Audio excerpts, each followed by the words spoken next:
Am I live? I don't know. I don't know if this is live yet. I'm not sure. I'm live. There I am. Okay, so I am planning on being a little bit more, what's the word I'm looking for? Scheduled in my videos. Um, I need to pick a time where I'm available all the time. But the problem with that is I'm looking for a traditional job. And with a traditional job, when you look for one, you never know when you're going to get called in for an interview or anything like that. So, I'm going to try my best to be more scheduled so people that do subscribe to me and do follow my videos, you will know when another one comes out because right now I'm quite random. Um, I want you to connect with your heart today. This is all about the heart and it's all about the God within. It's not about Jesus or the cross or the blood of Christ or sins or having your sins forgiven and salvation. This is not about that. If you're looking for that is not me. That is someone else. Um, you can just know that um, for those that do follow me and subscribe to me, you should know by now, especially from my old videos, that the God without, like Jesus, God, the Father, the Holy Spirit, and uh, salvation and the blood of Christ and forgiveness. If you watched my videos from like 2008 or 2009 or 2013, all those videos on asking questions about what God is, then you should know who I am. So if you have one of these, I want you to connect with your heart. And I hope I did it correctly. I shared a link to another YouTube video about the heart valves and how the heart valves work to pump the blood out of the heart and then pump the blood back into the heart with the different uh, ventricles and the four different heart valves. And for me, my favorite is the tricuspid. And um, I was listening to my heart before this video, and I was like, I am going to fall asleep. I almost fell asleep. And the fastest way for you to connect is to just listen to it. And we are full of ego.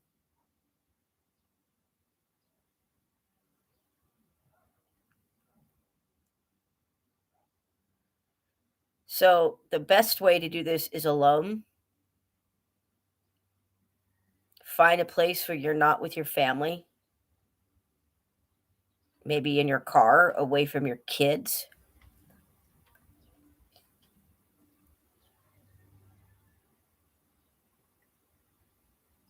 maybe in the bathroom while taking a bath.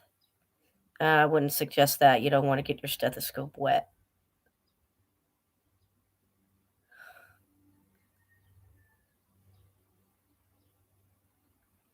The goal of this is to, let me take this out. The goal of it is to get from your headspace all this drama in here, whatever is going on up there, because we all create a story for our lives, whatever is happening, right? Um, it could be something that's happening right now, um, like oh my God, I just lost my job. Uh, my job is gone. The company is restructuring, and the company that I worked for 20 years is restructured things to where my job is gone. Uh, they got rid of my position. I'm no longer needed, but I, And if something is happening right now, you just got the pink slip, you just got the letter, your boss just told you, I'm sorry, we're letting you go. Here you go. Here's your last paycheck. Here's all your time for you've had accrued hours for sick leave that you didn't use, and a vacation time that you didn't use, and you just got the pink slip, you just got the notice, here you go. You are walking out the door and you're wondering, "Ugh, I love this job, I don't know what I'm going to do." Maybe you're 50 and or over 45 and you're like, how am I going to get a job at this age? And you loved your job. Okay, it is happening now, and now the story is happening of uh this is going to be hard. I don't know how I'm going to get a job. How am I going to compete with the 25-year-olds? I'm not 25. I'm not young.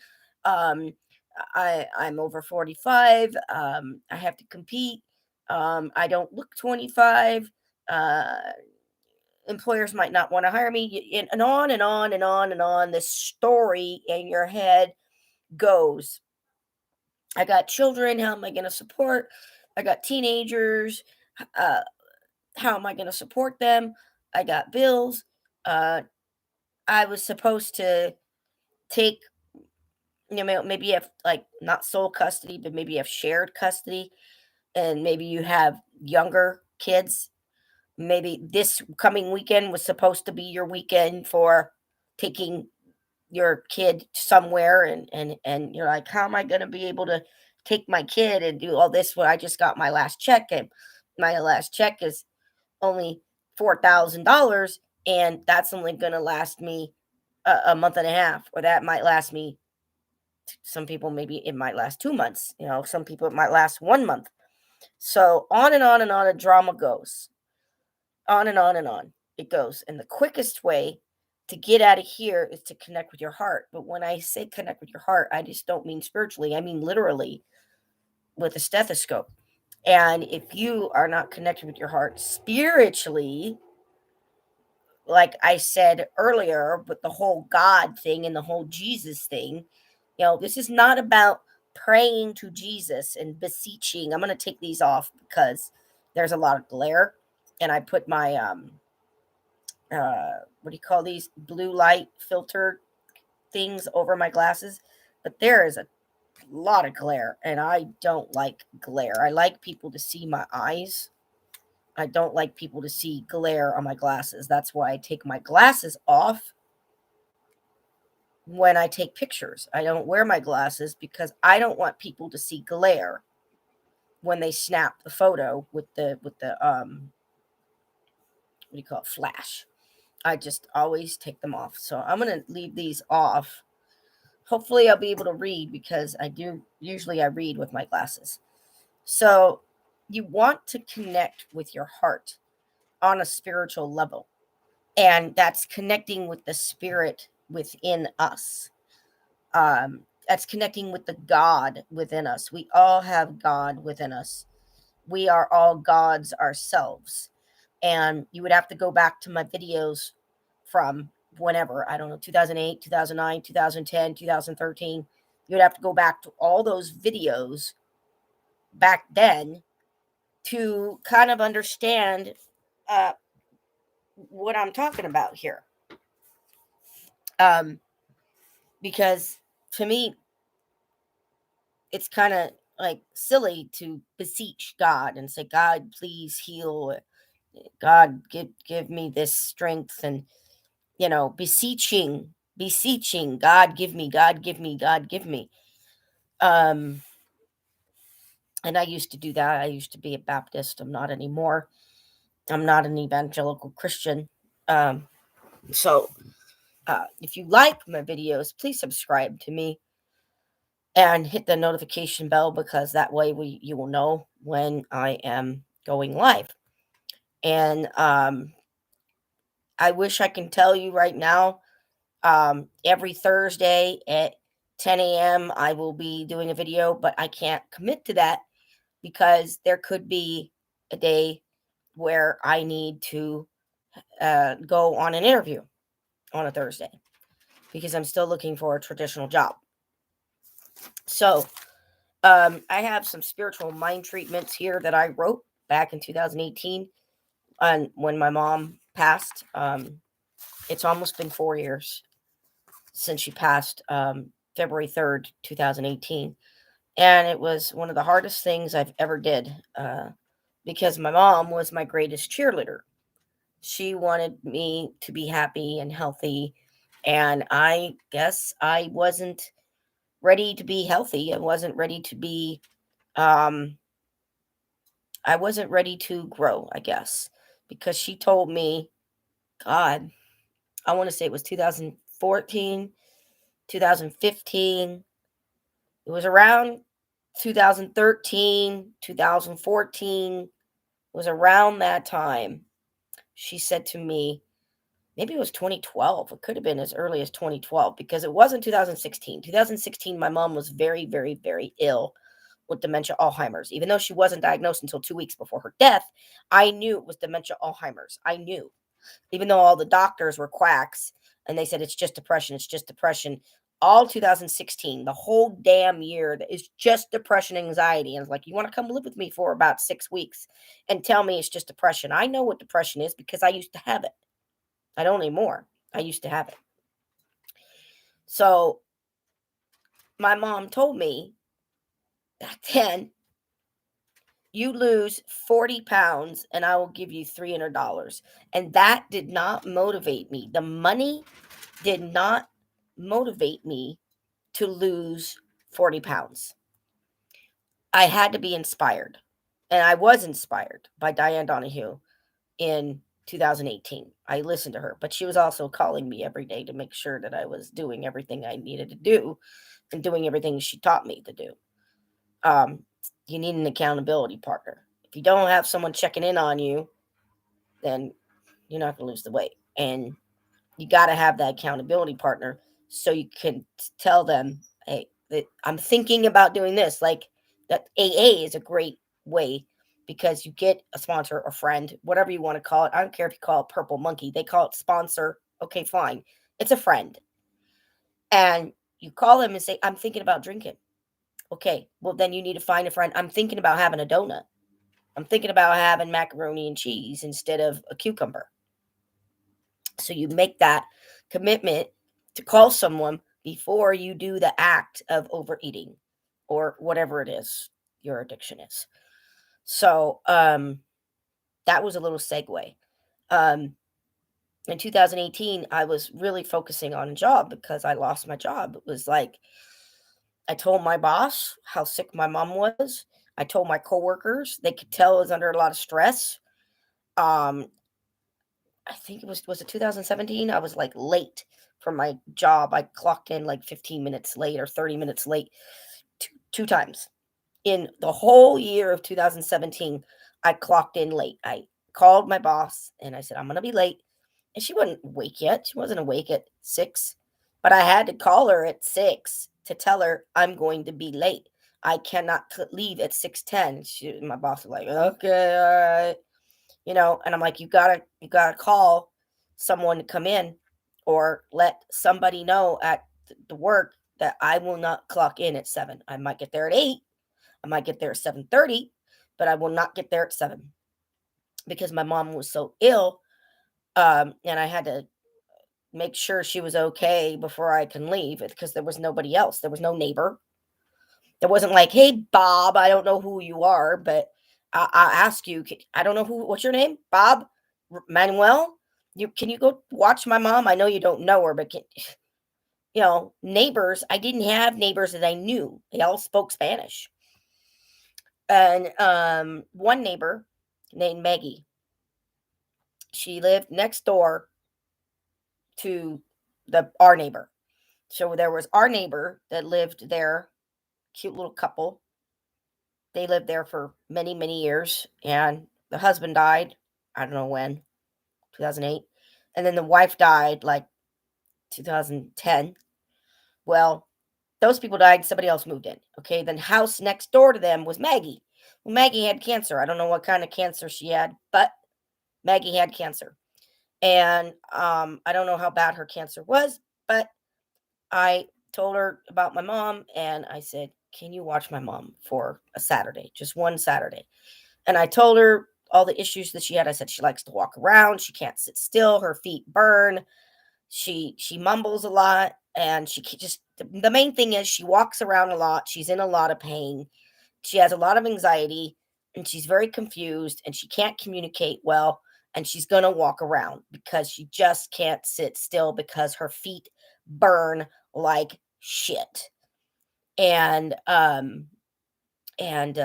guess Maggie didn't understand how bad my mom was whenever this was, and I said I can't just leave my mom home. I'm scared, and I think APS was looking into investigating me at the time.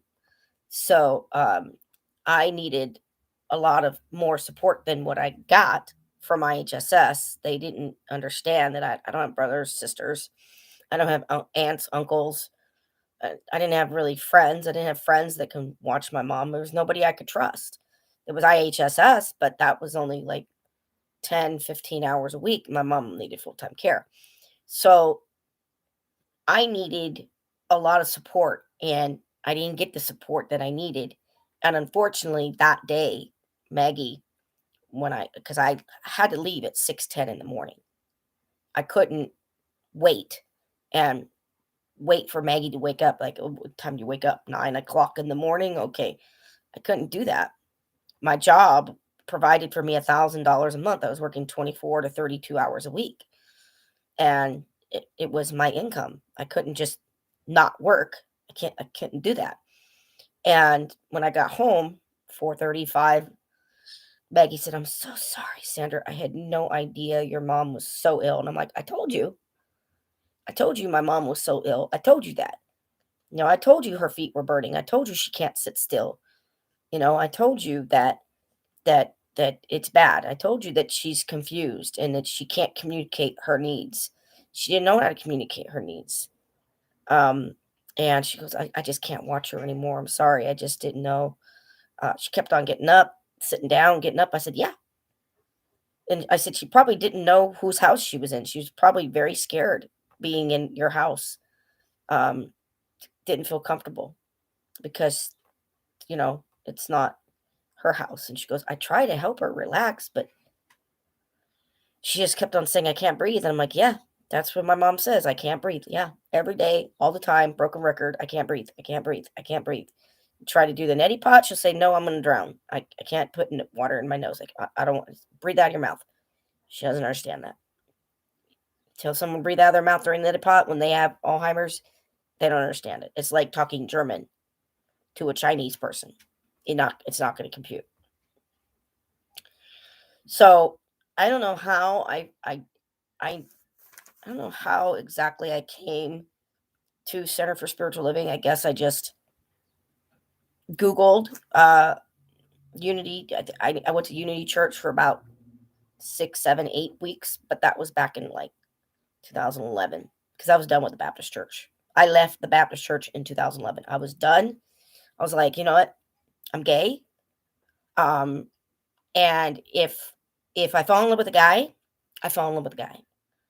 If I fall in love with a woman, I fall in love with a woman. That's it. That is the gist of me.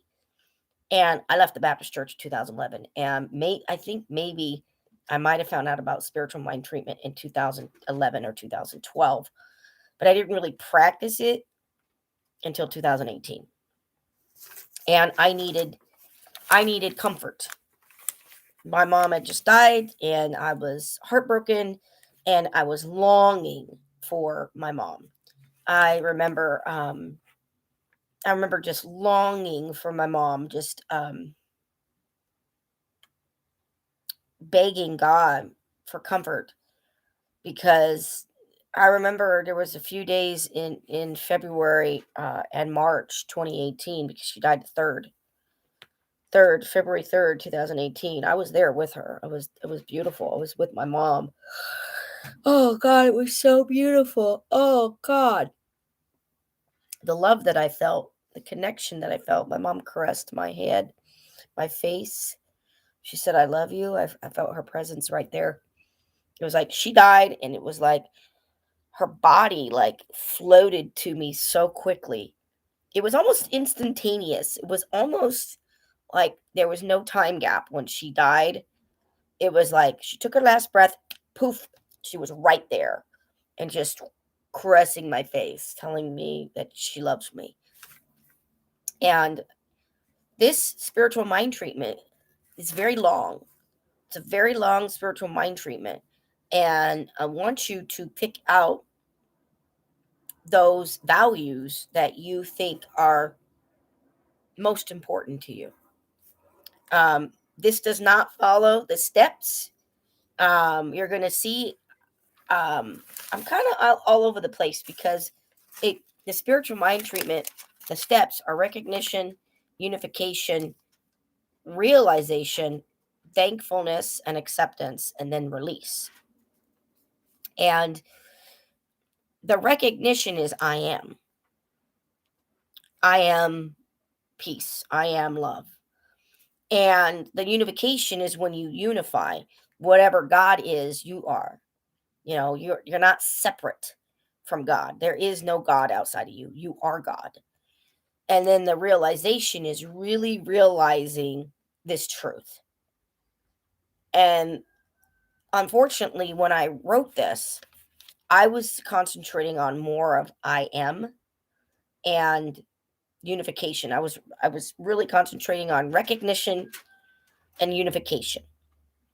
Because at the end of this, I will share it, but at the end of it, I go back to recognition. I am. I go right back to the I am. And that's what I needed at the time. I needed to recognize that I am perfect and whole and complete just as I am. There is nothing for me to get better at. There is nothing for me to do. There's no uh there's no set of criteria that I need to do to be good enough because I already am good enough. I am already complete. I am already whole. I'm already there. I'm already loved. There's nothing for me to do more to be loved. I am the essence of love, and I needed to repeat that over and over again. So I used to say this prayer every day, every night, and I said this prayer probably for 4 months daily. And there's actually another one that I have that it's better than this, and I don't know where it is right now. But I want you to pick out the words, the values that you find most pulling and drop into your heart. Get out of the mind. You don't want to get in the ego. That's not a good place to be. I'm right, you're wrong. This is left, you're right. I'm east, you're west. We don't want to have that tug of war. So I'm going to read it, and then after I'm done, I'll show you where I went back to, and I went out of step with the steps. So it says, in this one single moment, I have the now. Now is a present to me. It is a gift, and I am here, and I am enough. I am pure love, and I'm surrounded by love.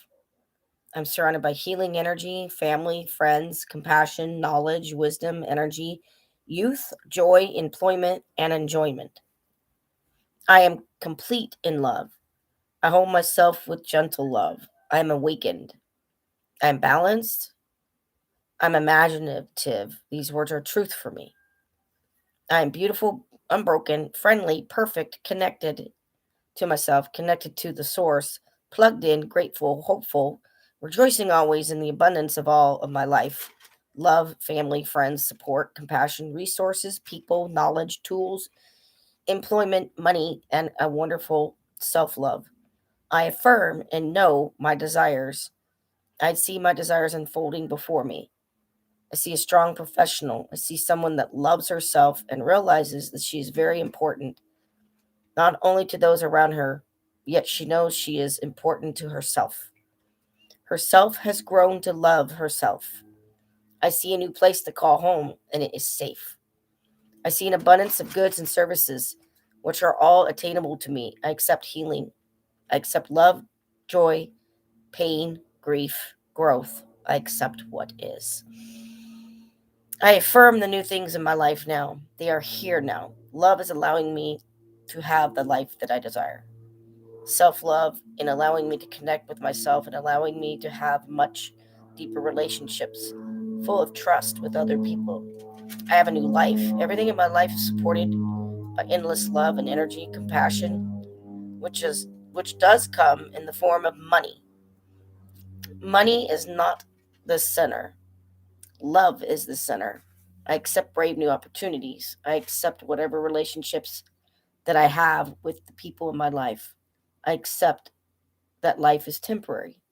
Or is life temporary? I accept ideas, people, resources, animals, opportunities, love, smiles, learning, wisdom, insight, awareness, along with abundance of money.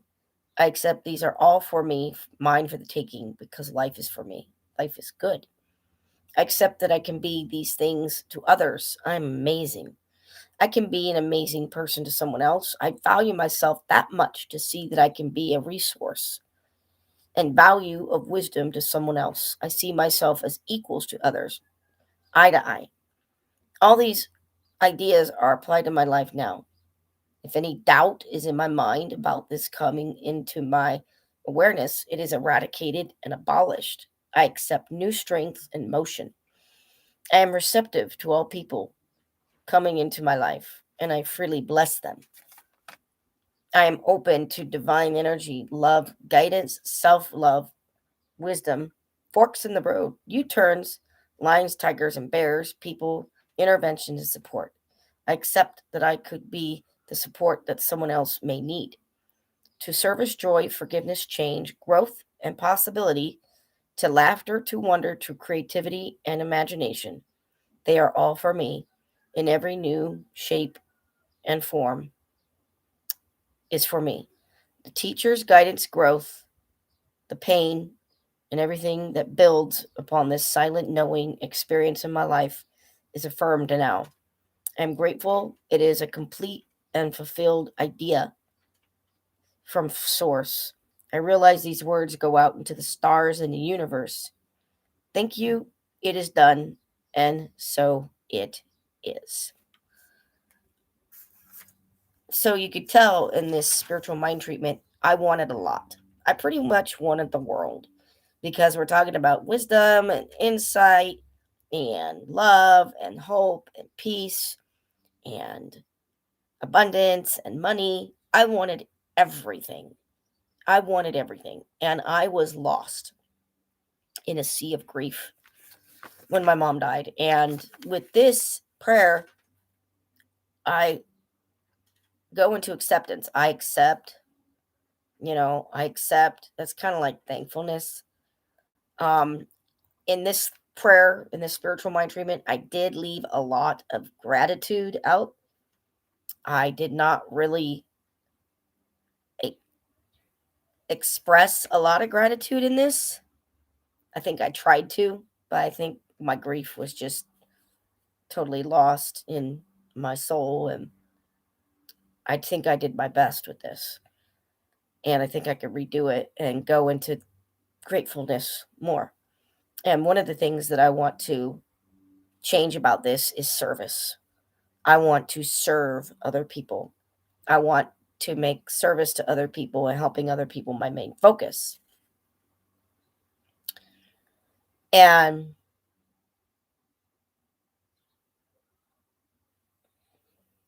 at the very end, I released only two lines, you know, only two lines. These words go out to the stars and universe. Thank you. It is done. I mean, I released it all. And isn't that, I would say, the problem with most of us is we don't want to release our prayer.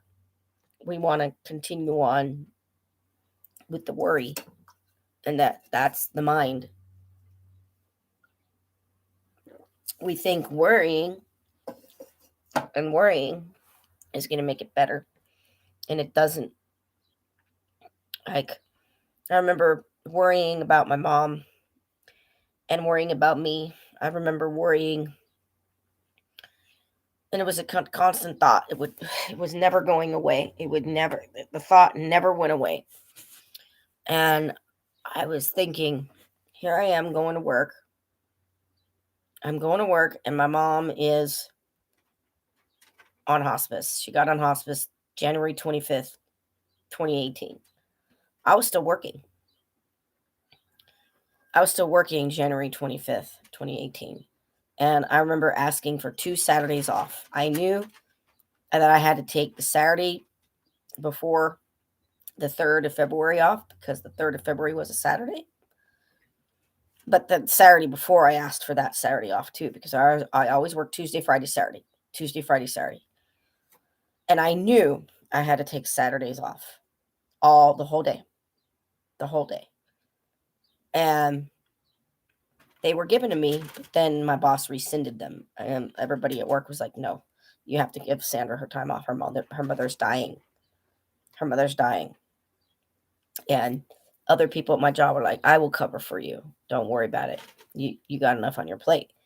And the number one worry that I had was, what if I get a phone call from somebody that says your mom passed while I'm at work and I missed the chance? And then I thought, what if I get the phone call in the middle of the night, like 2 or 3 a.m. It says your mom just passed while I was asleep? Well, that didn't happen. And I was there with my mom. She waited for me. Because the Saturday before she passed, I told my mom, don't do this. I told my mom, don't leave yet. I'm not ready for you to die. I'm not ready for you to die. Stay here. I need you. Well, when somebody's on hospice at the very end of their life, you want to let them know that you're okay with them flying away, especially if they're suffering. And my mom stayed awake and alive. Well, not awake, but alive. An extra 7 days for me. I told the chaplain what I had said. I don't know what day it was, 27th, 28th, 29th of January, before the 3rd of February. And he said, you did not tell your mom that. And I said, I did. I told her I'm not ready yet. He goes, you can't say that to the dying. You need to let them go, and you need to let them know that it's okay for them to pass. And my mom was not talking. My mom was not talking probably the last 4 or 5 days of her life. I have to go back into my notes and see when she stopped talking. But it was about a day or two before she got on hospice. It was like 23rd, 24th of January. She wasn't on hospice yet. I went in to see her in the hospital because she went to the nursing home, and then the nursing home put her in an ambulance to go to the hospital to get some lab work done and stuff like that. And then she finally got diagnosed in the hospital, finally, correctly. And then the hospital released her back to the nursing home. So she was in the nursing home for about a month. I think she got there the 3rd or the 6th of January, and then she passed on the 3rd of February. So, yeah, I want to say the 6th. She got on, I think she got on the nursing home the 6th of January. And, yeah, it was around the 20th, 21st, 24th. I came in with my friend in the hospital, and my mom was, not talking like this. Normally she talks like this. My mom was talking like this. Okay, Sandra, shut up. Oh, I don't want you to talk. Shut up. Okay. And it was very I guess you could say shrill. It was very hard on the ears to hear her. And and then she got dry. Her throat got dry because she wasn't drinking enough water. And she was like, all right, Sandra, shut up. You're talking. Because she was tired. She wanted to sleep. She wanted quiet, and she wanted to sleep. And I remember like 3, 4 days before she passed, her hands were really cold. And I just held them. And she was just sleeping there. She had no energy. I just held her hands. And it was that week that I became okay with her passing. And I remember the chaplain saying, yeah, you're going to have to write a letter to your mom telling her that you're going to be a big girl and you're going to do good and you're going to go on with your life living and you're going to find a job. And the chaplain's like, you need to write that letter to your mom of love. You need to write a letter of love. He goes, I know it hurts, but you're going to have to tell her that she doesn't have to worry about you and that you're going to take care of yourself and you're going to do whatever you have to do to where you find a job and you're not homeless, because parents do that. They worry about their adult children and they need to know that everything's going to be okay with their adult children. And I'm sure that that may even go with a spouse, especially if the one that's dying is the breadwinner of the family. If the one that is passing is the breadwinner of the family, they might need to hear from the spouse, I'm going to be okay. I'm going to find a job. You don't have to worry about me. I know you provided for me. I know you worked. In a spouse relationship, that could happen, I would think. And it was tough. But I had to drop away from my ego and get into my heart to get there, to write the note to my mom, which took me probably 10 minutes to write, but it took about a half an hour to read. And I think I got to the nursing home about 12:15, 12:30. And the nurse said, your mom just started breathing differently. I'm glad you're here, because your mom just started breathing differently. She was taking a breath every, inhale, hold the breath for 20 seconds, exhale, hold the breath for 20 seconds, inhale, hold the breath for 10 seconds, exhale. Between each breath, not just inhale, but exhale too. Between each breath, she was holding her breath. She was holding a breath 20, 30 seconds. And it happened so fast because I got there 12:30, 12:20, 12:30, and she was gone. She was transformed into a little angel by 1:08 p.m. And my friend Leah was there with my mom. And I read that letter with tears rolling down my face, telling my mom that I'll be okay. And I still have it. I still have the letter. It's in a notebook. I have to go find it. I'll probably put it in the book that I'm writing about my mom. And I don't write it every day because it's really emotional. But you know, um, I did write it. I did a first round back in, I don't know, 2019. And then I was like, okay, I can't look at this right now. It's too fresh. But now that it's been 4 years, I think it's been long enough. And I want other people to know the misery that I went in with my mother, because it wasn't just my mother suffering with Alzheimer's. It was me too. I was suffering because I didn't get the support I needed, because people thought, oh, you're a caretaker. You wipe butts for a living. I did not use a Hoyer lift on my mom. There was only one day I needed one, and that's when she went to the hospital in, I think, December 2017. And I said, you can't release her home. You have to find a sniff. And they were like, don't tell us what to do. Where are the doctors? And I'm like, I got POA of my mom. And I had to show the administration and the doctors that I had POA over my mom. I was like, you can't send her home because I can't take care of her. She needs around the clock care. And at the time when she was transported to the hospital in late December, I didn't ask for a hospice eval. I didn't know the lingo.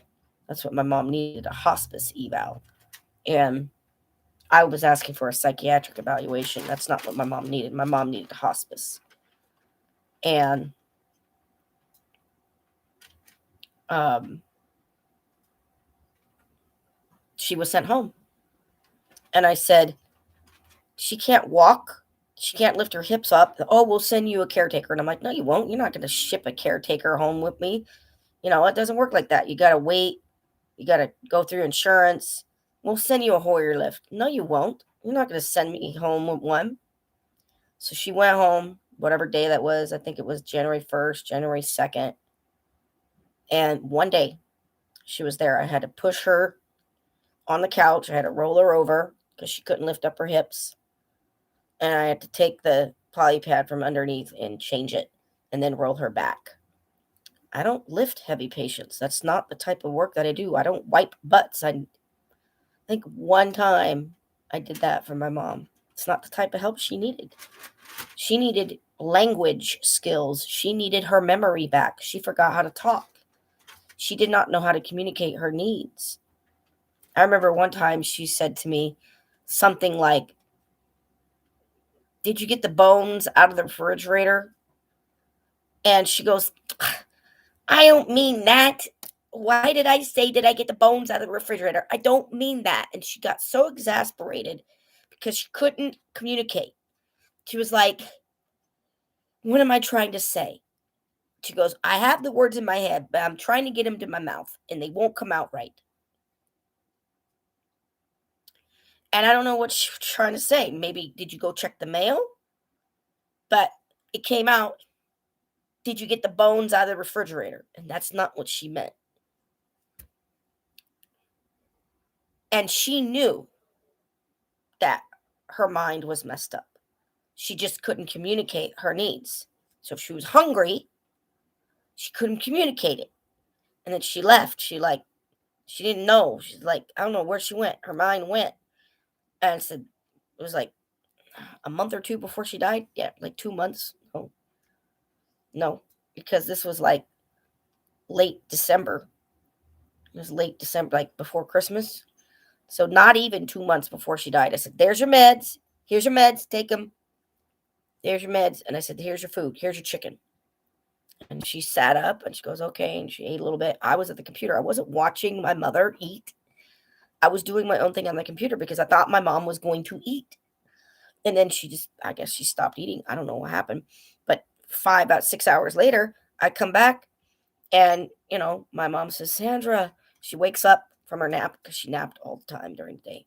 She took 2 or 3 hour naps. She could never sleep for 8 hours straight. It was always 2 hour nap, 1 hour nap, 3 hour nap. If she was napping for 3 hours, I was thankful because it allowed me to not have to deal with her and not to have to hear her talk and moan and say I can't breathe. Yeah, let me tell you. Oh my God. That day, whatever day it was, I was on the computer and she woke up and she goes, "Sandra." She was present. She was there. She was in her mind. She was in her right mind. She said, "Sandra, I'm starving." And I'm like, "Why didn't you eat chicken?" She's like, "I don't know. Why did I eat my chicken?" That quickly, she was gone. But she was aware enough to say, "Sandra, I'm starving. I feel like I haven't eaten in 3 days." I'm like, "There's chicken here." So when I said, "Why did you eat your chicken?" "Oh no, why did I eat my chicken? Oh no." She was gone. So I walked over to her. I said, "You got some chicken here?" I said, "Let's eat. You're hungry. You just told me you're hungry. Let's eat." So I opened up her mouth and I found the chicken in her. I said, pulled it out and I said, "What's that?" She said, "Oh no, what is that? Oh no, what is it?"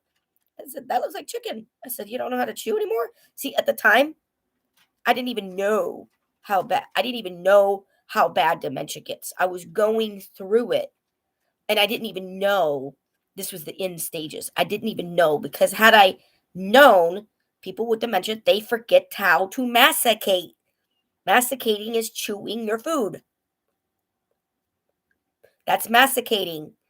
And when you have dementia, you forget. So I'm going to tell you what a nurse told me. This was post mortem after my mom died. Somebody else that I know, uh, vaguely a little bit, her mom died about 2, 3, 4 months after my mom died. So this was like April, May. 2018, went to the funeral, talked to this nurse that knew this other woman that I knew. And I was telling her about my mom and all that and stuff. And I'll tell you this, and then I got to go. I said she forgot how to masticate. She forgot how to communicate. Her words coming out of her mouth wasn't right. She was hallucinating. And I don't know. I can't tell you if that was from the meds because the doctors kept on changing her meds over and over, and they thought it was not dementia. They thought it was maybe I don't know, MS, Parkinson's, and they just changed her meds, the gabapentin, the carbidopa, levodopa, there was a antidepressant that blew up my mom's leg. I can't remember the name of it. If somebody says it, I'll know it, but starts with an M. That's all I know. Antidepressant starts with an M. And it messed up my mom's brain with all these different meds. And gabapentin that did erase my mom's memory. It did. It calmed her down to where her feet didn't burn and she was calm in her right mind, but it erased her memory. It just, memory gone. The gabapentin was horrible. But I liked the fact that it calmed her down because it helped her nerve pain. She wasn't walking around in circles with nerve pain. My legs, my feet burning. It's not diabetes. My mom was 109 pounds, 5'5" when she was pregnant with me. 109 pounds when she was 5'5", pregnant with me at 5'5".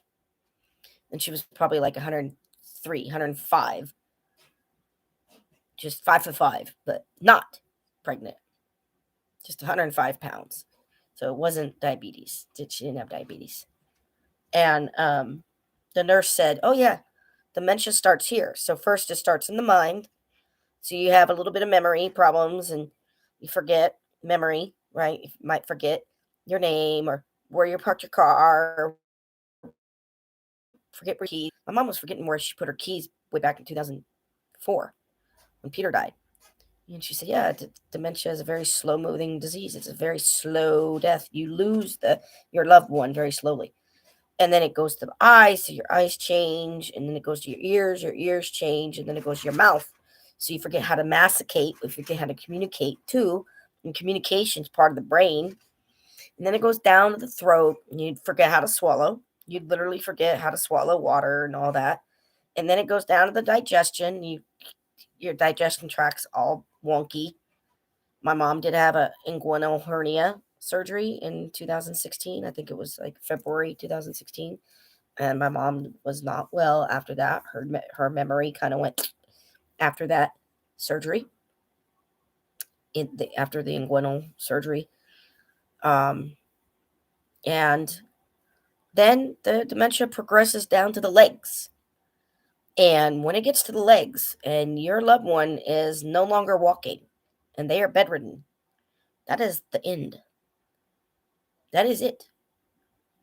My mom stopped walking around Thanksgiving time, or maybe a few days after Thanksgiving.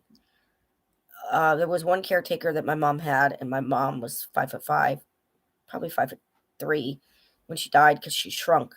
But there was one caretaker, she was probably about 5'1", 5'0", beautiful lady. And she tried to help my mom get up. And this woman was probably 200 pounds and very short.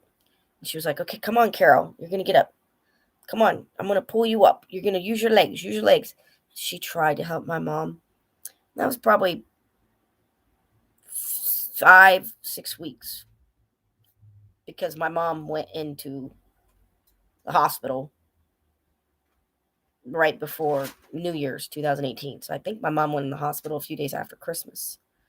So once that happened, there was no more caretakers. I had to tell the caretakers, don't come. My mom's in the hospital. I will keep you on notice. When she comes home, that's when you can come over to the house and pick up some hours for my mom because she's going to need a lot of help. But yeah.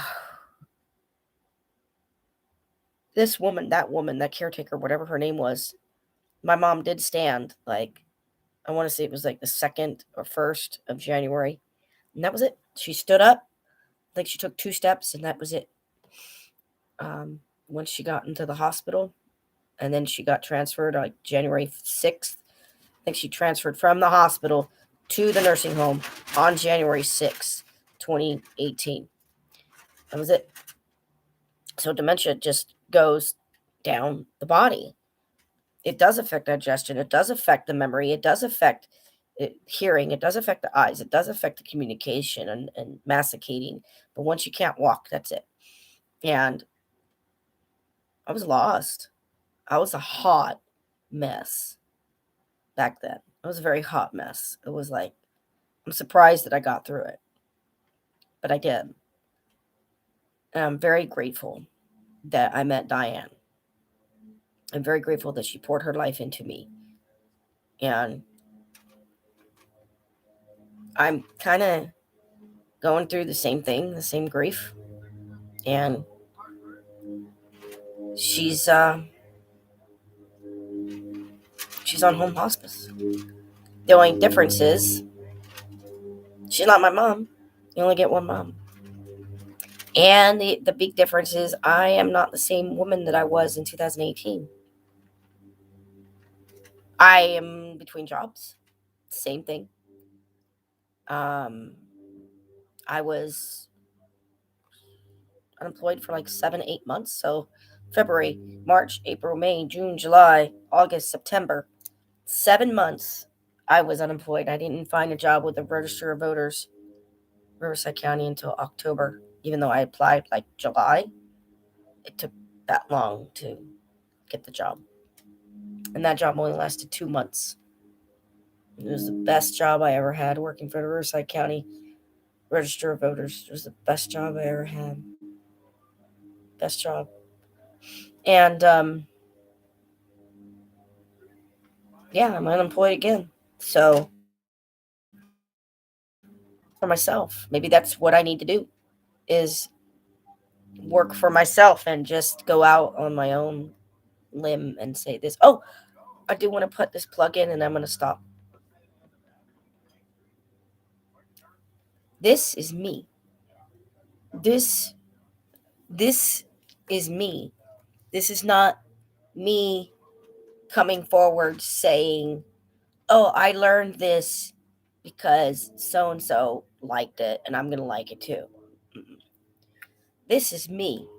This is all of me. This is authentic Sandra coming forward. Um, I had an obsession of my own heartbeat since the age of 6. Now, that's when I became aware of it. I may have had an obsession and a connection of listening to my heartbeat. Is the correct word obsession? I don't even know if the correct word is obsession. I'm going to say connection, not obsession. Obsession has a negative sound to it. I don't like it. But I could have had this connection to my heart before the age of 6. I was just aware of it at the age of 6. I enjoyed doctors listening to my heart, but I wanted to listen to my heart. And I remember doctors asking me when I was 6, "Do you want to listen?" I was like, "Yes, I do. Yes, I do want to listen. I do." And so this is me. Electrodes on my chest. I love it. Anything that has to do with my heart, I love. I love it. And maybe it's just, I don't know. I don't know what it was. Maybe there was something in me when I was in the womb. I felt very comforted by my mom's heartbeat. I don't know. I'm not sure, but you know how people influence us, and maybe they like baseball, and you're gonna like baseball too because they like baseball. Or you have a friend and they're really into monster trucks, and then they die.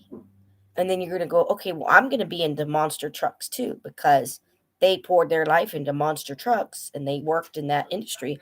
I'm going to do that too. This is not anybody that died in my life and they liked stethoscopes, so I'm going to like them too. This is me. This is 100% me. There was nobody in my life that said, "You're going to have this thing and you're going to take after me." No, Nobody like that. And maybe I need to go rogue. Maybe I need to go on my own. Maybe that's what I need to do. Maybe I need to find out where to go to make a website, network with people that do this, find out how to network with people online, create a community, and create a wide variety of people, a community of people, to where they get heart centered, to get out of our ego. Because I am applying to probably 15 jobs a week. I just applied for the California Highway Patrol in San Diego and the one in Orange County. I'm not really looking to commute a 2-hour drive to work. I really only want to drive maybe 15 miles, 30-minute drive, no more than that. I really am done with a 45-mile, 80-minute commute. And now, a 45-mile commute is probably 2 hours. It was in 2014 when I worked at Prototypes in Pomona. It was Prototypes Women's Center. And it was a 2-hour drive, 45 miles, 2 hours. I'm done with that commute. I'm done. And, with all my skills, I can answer phones, but people expect me to speak Spanish just to answer phones, just to sit and answer phones, or data entry. They expect me to speak Spanish. No, I shouldn't have to. I shouldn't have to speak Spanish. Now, if I want to learn it on my own, that's different. That's different. And I would love to have a Spanish friend teach me Spanish. I would love to have that. That'd be really cool. I love the Spanish language. But telling me that I have to have bilingual skills just to have an office job, no. That's why I want to look into moving to Texas. Told Dallas Fort Worth has a lot of jobs. So if I can't find an office job or any job where I can do it sitting, it does not matter what job it is. As long as I can sit and not walk, 3, 4, 5, 6 miles a day, because walking that much will put pressure on my knee. It will hurt my knee. I can't do that right now. I can't. It's not good for my hip. I'm only getting older. That's why I want to be a silver sneakers instructor, because I'm only getting older. And as my body ages, it's going to go down, it's going to go down. So that's why I want to work with the senior community, because I have a hip replacement, because I have a bad knee. I can relate to them. And if I can't serve another employer, if another employer doesn't want me to help them with their business needs and solve problems, then maybe I need to go rogue. Maybe I need to create an account on BitChute and find out how much a month it is to pay for a thing. I'm already paying $40 a month to be a Zen member. I thought I was paying $30 a month to be a Zen member. That thing is $40 a month, and I'm like, oh, my Sirius XM, I might have to cancel because I'm paying $24 a month. I thought I was paying $8. I'm paying $24 on that, and I listen to YouTube, the premium. I listen to that more than the Sirius XM. I think I might just get rid of the Sirius XM. I might just say, I'm done with the Sirius XM. I'm done with the Sirius XM. I can put it on hold for a year. I'm done. Because I do listen to YouTube a lot more. I do. The music.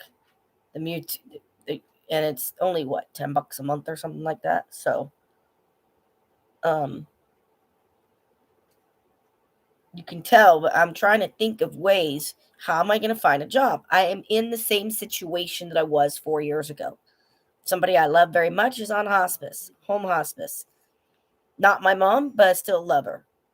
I need a job. I want everything. Everything. Oh, I have another prayer, but I'm not going to share it. It's the same thing. The only difference is I'm wiser, I'm older, and I want to focus on what I want and not what I don't want. What I want is an office job or a job where I'm sitting. Let me make it clear. a job where I'm sitting, to where I'm not having to walk 3, 4, 5 miles a day like in an Amazon. You're just walking, and they don't even allow you to go bathroom. They'll make you hold it until your break, which is illegal. So hopefully nobody will tell me go work for Amazon, because no. I worked for Amazon before, ain't doing it again. I ain't doing it again. That's just too big of a company, too big to walk from one side to the other. I don't need to be walking like that. So I'm done. I hope you enjoyed it. It was kind of long, but I felt the need to talk about my mother because the anniversary of her transition is coming up in what, 2 weeks? 2 weeks? Let me see. Oh my gosh. So Thursday. So 2 weeks Thursday, because 2 weeks from now would be the 5th. And guess what? Peter died February 5th, 2004. So it's been 18 years since Peter transitioned. He had a stroke. Mom and I didn't know. My mom and I was her second husband. We didn't know that Peter was having a stroke 2 to 3 months before he passed. We didn't see the signs that he, that's a stroke. So the 5th. So I got 2 days back, not back to back, but February 3rd and February 5th, my stepdad. February 3rd, my mom. February 5th, my stepdad. It was just 2004. So thank you for allowing me to share about my mother. She was a beautiful woman. Very shy.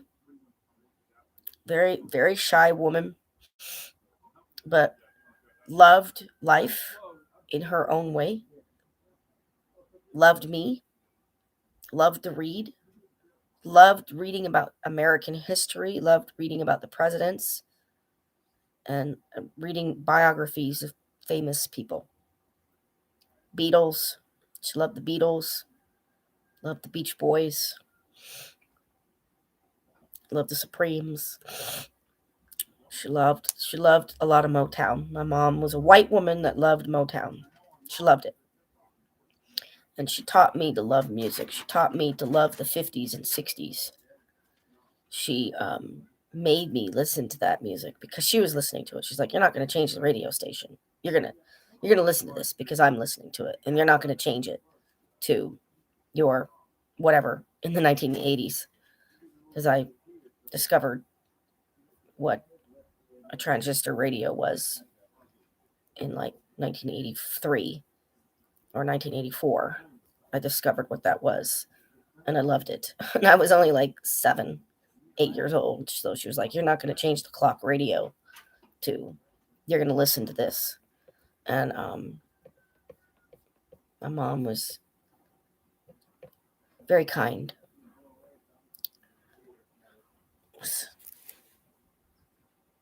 VN, FYI, is that say VN? Is that virtual network? I don't know what that means. I don't have my glasses on.